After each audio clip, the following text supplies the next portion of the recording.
Hello again. This is the third of the video casts for the Open University Gender Critical Research Network. We hope to be uploading new video casts speaking to academics within the network and from outside about every 2 weeks over the summer.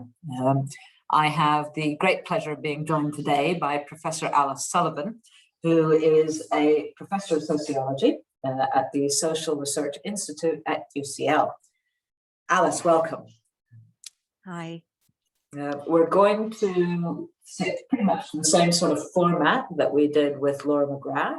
The video will be about 30 minutes, and I'll try and timestamp the different discussions as we upload it.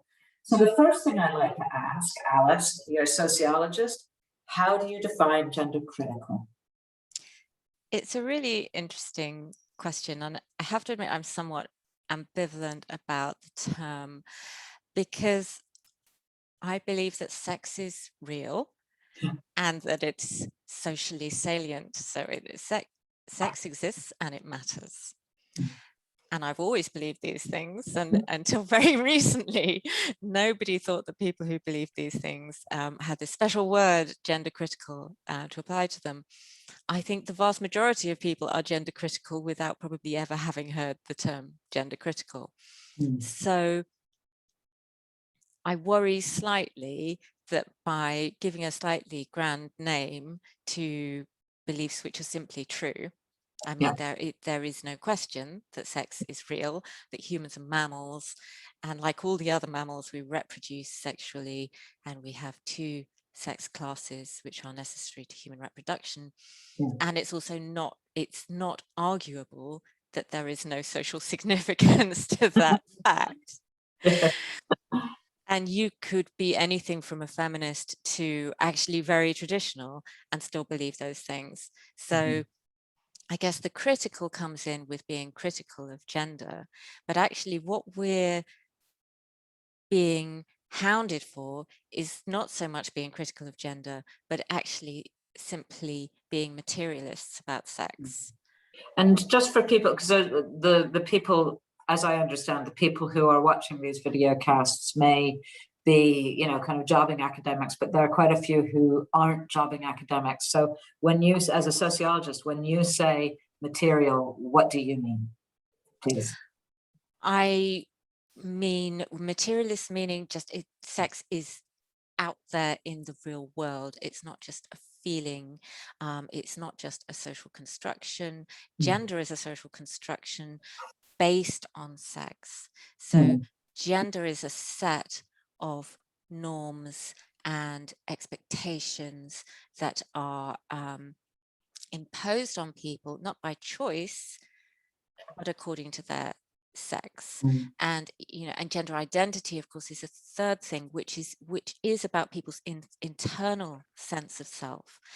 But as a sociologist, of course, for many years I used the term gender to refer to a social structure and a hierarchy. So I think it's very important. Yes, our world is socially constructed, but it's not socially constructed out of thin air. There are material facts, and we can't simply wish them away. And we can't make inequalities go away by refusing to name the basis of those inequalities. Yes, I'd love to come back to that in a minute. One of the things that really struck me, you used a phrase, and again, I just want to pull out what you meant, that these categories are socially salient. Yeah, just help some of our listeners understand what you mean by that term, please. Right, so sex is determined at conception, and it has an impact on your life potentially before you're even born. So if we look at self-selective, sex-selective abortion, for example, in many countries, more boys than girls are born because males have a higher social status than females. So your sex matters. And that's not biological determinism, because of course, the fact that humans are sexed doesn't imply that there will be a difference in social status, but the fact is that there is, and that it is based on sex. not based on how you feel, because obviously when you've just been conceived, you probably don't feel any way about it at all. That's a whole other kind of controversy, so let's not deal with that right now. So, and then obviously as you go through life, sex matters, both for physical reasons and for social reasons. So you think of things like what we call the gender wage gap, which we should probably call the sex wage gap, because the word gender has become so vague and everybody means different things by it now. But I mean, usually when people say gender, they're using it as a synonym for sex. If we think of things like your area, criminology, it's so clear, you know, violent crime overwhelmingly committed by males and not by females, I mean, to a massive extent.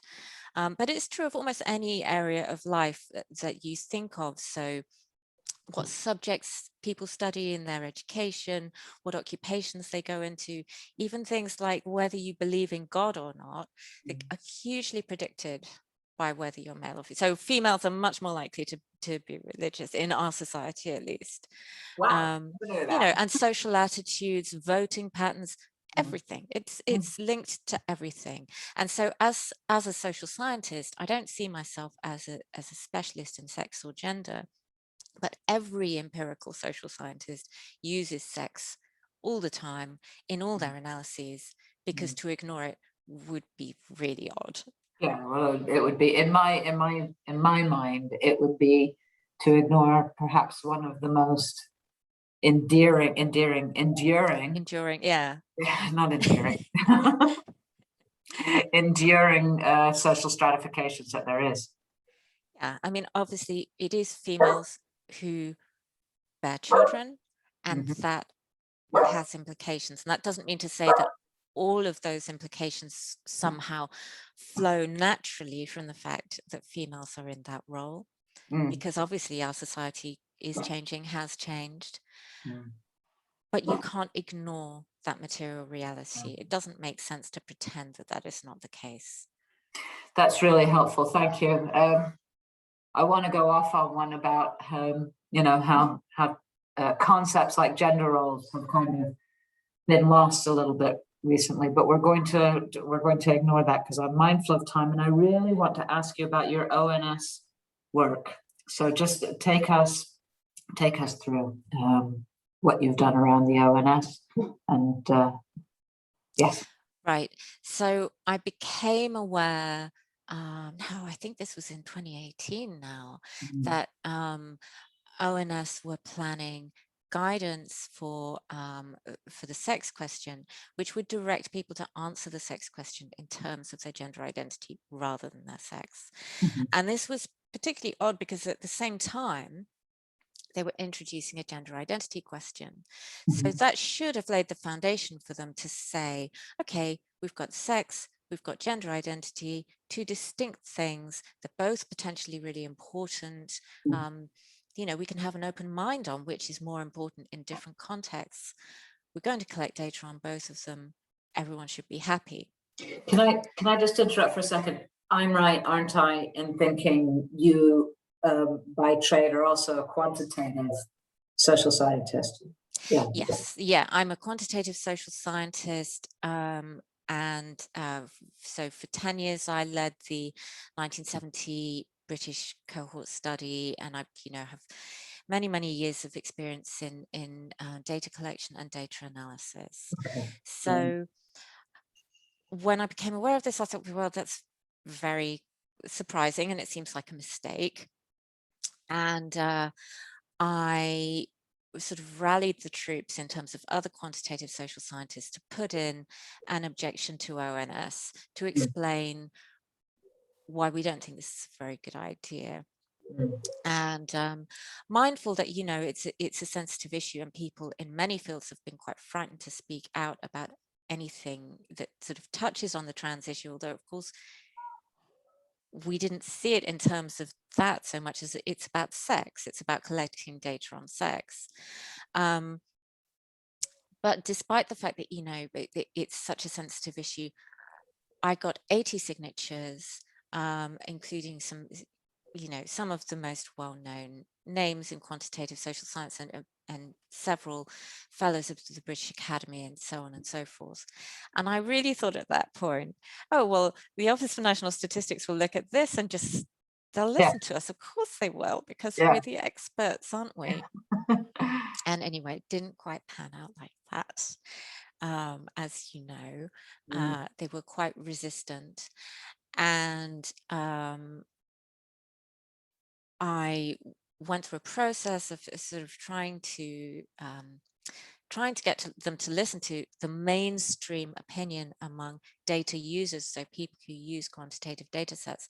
So of course the census matters for every data collection exercise, because it's what you compare it to. If you want to know whether your sample is representative, and you've done a survey, so you've sampled your population, you don't have the whole population. What you compare it to is the census, because they have the whole population, or as near as damn it, that's what they're aiming for, is to get everybody. So it matters for everybody whether they actually directly using census data or not. It also matters a lot because of the precedent. A lot of other data collection exercises, including both social science and administrative data exercises, will look at the questions in the census and the guidance in the census and just copy it. They think, well, these guys are the experts, so we'll just do what they do. So that was another very strong reason to be concerned that if ONS were watering down sex, then we would lose sex across the board. Yeah. So, and it just, again, partly for my benefit, partly for the listeners, in terms of other data users of the ONS, government, health, prison. Yeah, absolutely. I mean, it's across the board.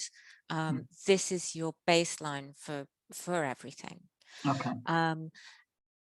So anyway, we got into this process of trying to engage with ONS, and it became obvious that there was a particular kind of political line that, oh no, we're not going to acknowledge that sex is a real binary variable. And we had this idea of, sex isn't, nobody really knows what sex is. Who knows what sex is? This very, very strange idea. So we were trying to pin them down on, they were talking about methodology and response rates and so on. We were saying, look, okay, but first of all, we have to agree what sex is, because if you don't know what you're trying to measure, how can you know whether you've measured it well? Any amount of testing will not tell you anything if you don't know what you're trying to measure. That would be the same as, you have to define anything that you're measuring. So if you're measuring religion or religiosity, you have to operationalize that in some fashion, don't you? Right. So, attends a church or place of worship 7 times a week or something like that. And sex in this instance is no different than that, is it? It's only different in the sense that in the past, no one ever, it's like some of these questions are really difficult. Like I did my PhD developing an operationalization for cultural capital. Well, that's quite hard because it's quite a sort of grand concept. How am I going to measure this grand theoretical concept? Sex is a bit different because people have been measuring it quite comfortably for a long, long time in one of 2 ways. One would be simply to observe and tick a box, and the interviewer just does it with no interview in a face-to-face. And that's how, when the census first started, that's how it would have been done. Right. And then the other way is just to ask people, and people do know what sex they are. So it's never been deemed problematic until very, very recently. And the reason it's now being deemed problematic is entirely political and is about gender ideology. And what we found was that ONS, they did talk to a few of us quantitative social scientists, but they sort of balanced us off with 2 sets of people. One of whom was, people who were clearly political stakeholders rather than data stakeholders, who tended to all sing from a particular, dare I say, stonewalled hymn sheet. And then I think even more insidiously, there were 6 academics that they brought into a round table to talk to them about this stuff. And they balanced us off with 6 academics who were chosen for political reasons. So, and from a range of disciplines. I think one of them was a quantitative social scientist, but the other 5 absolutely not. One of them was a theologian. So, and this is where you get into, this is, yeah. Would they have done that with any other question? Of course not. No, of course not. So it's one thing to engage with people who represent a group of people. So if you're trying to decide, you know, how to ask about religion, as you said, that's a good example, because the ONS may well be lobbied by people who say, actually, you know, being a Sikh or being a Jew or whatever isn't just religion, it's also a cultural identity, and we want you to ask about it in this way. But they're representing respondents, so they're representing the people filling the census in. ONS should not be confused about the difference between respondents and data users. And they were trying to make out these people are data users when they had never used data in their lives. You know, they're talking about your data needs. And it's like, well, if you're a theologian, do you really have data needs? I don't think so. So, and we heard some very, very strange things in that meeting. So actually, there was one person, and this was not the theologian. One person said, sex imagines biology, but isn't quite biology. And this is the kind of thing that if you were in a gender studies department, you might have to deal with people who talk in this kind of mumbo jumbo. I'm sorry, but that's all it is. Well, I mean, it's an interesting one, isn't it, really? Because I'm not playing devil's advocate, but I am kind of playing devil's advocate. There's a huge paradigm difference, isn't there, between people who do empirical work, and particularly people who do empirical, you know, quantitative empirical, you know, sociology and other social sciences. Not versus, but on the other hand, there are also other types and streams of disciplines that are actually extremely esoteric, are theoretical, and probably wouldn't be able to handle an analysis of the empirical realities, i.e. life as it is lived, as opposed to these more abstracted discussions. So I can understand that statement that your person made, but I have no idea how that statement would be relevant to an exercise with the ONS and operationalizing any category. Well, bravo to you for understanding the statement. I don't understand the statement. It's just mumbo jumbo to me. And it's not the kind of thing that I ever expect to hear in a meeting that's discussing questionnaire design, because it's an entirely different paradigm. People who are involved in quantitative social science are about the pursuit of truth, finding out about the realities in the external world, whereas there are other corners of academia which are not about the pursuit of truth. And up till now, those people had never impinged on my world. So I was able to just ignore them. And now something's happened and they've become very activist, and they want to dominate, and they not only want to do their own thing, which is not about the pursuit of truth, but they want to prevent anyone from doing the pursuit of truth. And that's very disturbing, and something that I think we all have to be really vigilant about. I mean, I love this part of the discussion. Do you mind if we move a little bit away from the ONS? I know I said I wanted to talk to you about it, but you just raised that thing it's like my bête noire, or not bête noire. I have a real special interest in this, and that's how we as professional academics, because all of us, no matter what discipline we're coming from, we are credentialized, we have PhDs, we've gone through adequate training, we're usually members of learned societies, we exist within a community of practice, so we are in most respects professionals who adhere to a set of systems or a set of ethics, at least, in the production of knowledge. Now, you refer to the pursuit of truth, and I understand that, because in the world that you operate within, being, you know, a quantitative sociologist, there is the external reality out there that we need to somehow more or less faithfully represent as best we can. I exist in a slightly different world.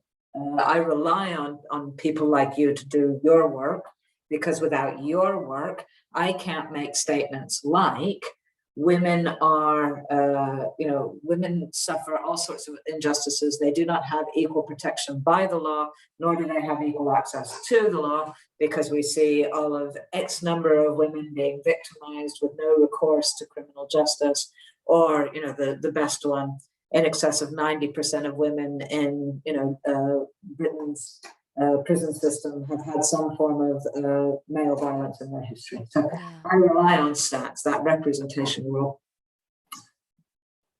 But do you think that there is an increasing tendency within academia, right, professional academics, to get very confused, and I mean this in the nicest possible way, to get very confused between the task of producing knowledge and doing politics? Because to me, forgive me, this is supposed to be your interview, but to me, producing knowledge is about being able to ask any and all questions in the pursuit of that thing called knowledge or truth.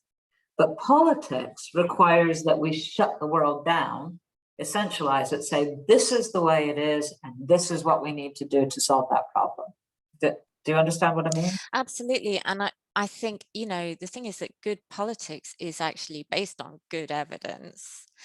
But I think that you're absolutely right, that there's a strand of activism within academia that isn't about that kind of politics, but which is about trying to impose a particular worldview.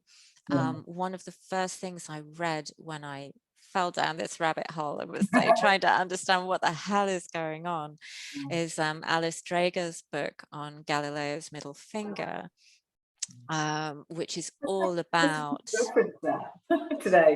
Sorry, you're the second person who's referenced that today. Oh really? Tell me, yeah tell me about it. Well, I would really recommend anyone who wants to understand what's going on in universities reads that book. It's all about the conflict between activism and scholarship in academia. And of course, she's writing about the US, where this is all North American cultural imperialism that we're suffering from here. This is a problem that has been exported to us from the US.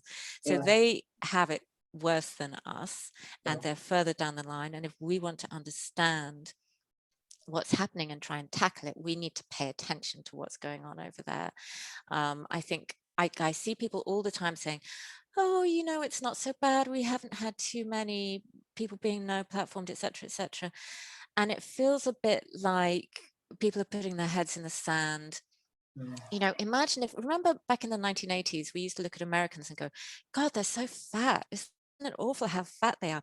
Imagine if instead we'd said, oh, they have an obesity epidemic. We're probably suffering some of the same social trends, and we might be a few years down the line from them. How are we going to, can we learn from them and tackle this? So this is how I wish people would look at it. Like, even if you think it's not that bad, maybe we could try and nip it in the bud. Maybe that's okay, great if it's not that bad. Yeah, but why that does it doesn't have to mean get that bad? yeah, exactly. I think it's something to add to that is just I think universities are kind of sleepwalking into this, in that they are embedding activists into the administration. So that seems to be one of the main ways that, because I think it's a tiny number actually of academics who want to shut down discussion and debate and stop other people from speaking, but they're very influential. And that's often because, for example, they take EDI roles, which then give them power over other academics. So for example, when we organized a conference at UCL on Women's Liberation 2020, there were a tiny handful of academics signed something to try and get that shut down. Tiny handful, and there's like 7,000 academics at UCL. Wow. So you could look at that and go, well, this is great, there's hardly any academics who want to shut down debate, but they were all faculty EDI people. And up until the morning of that conference, we did not know whether it was going to go ahead. And it's great that it did go ahead, but the fact is that all of those people who made defamatory statements about the organizers and tried to get the conference shut down are still in those roles, still discriminating against women and still discriminating against protected beliefs. So there is a real problem about if it was just a handful of activists within universities, you say, oh, fine, you know, who cares?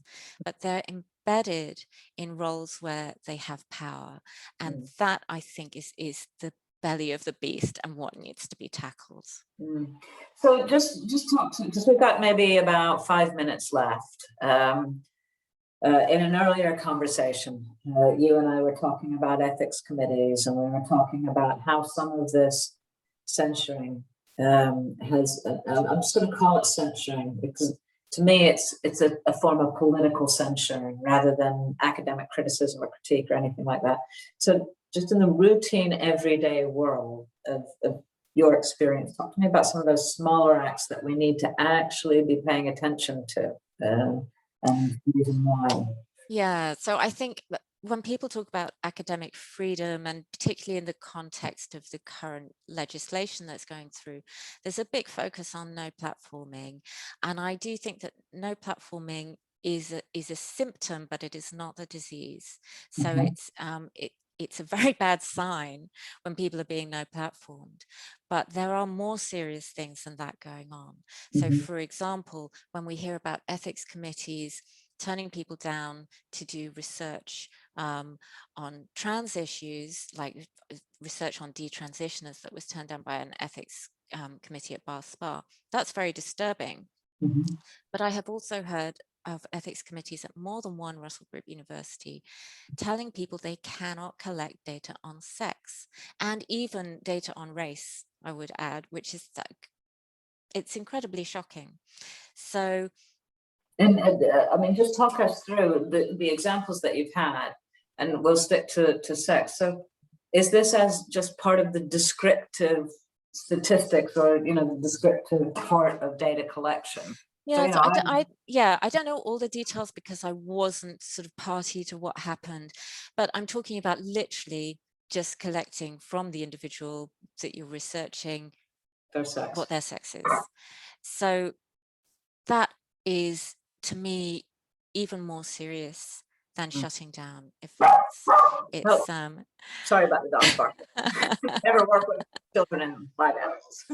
But I'd also say that, you know, for every no platforming that you hear about, there are many more cases of kind of more subtle pressure on people. So it's like I've given presentations a couple of times recently and then heard about disturbing things that have happened afterwards. So in one case, an EDI person spoke to the seminar organizer and asked him to explain why he had invited me. So I wasn't no platformed. Everything the person who invited you had to justify. Yeah.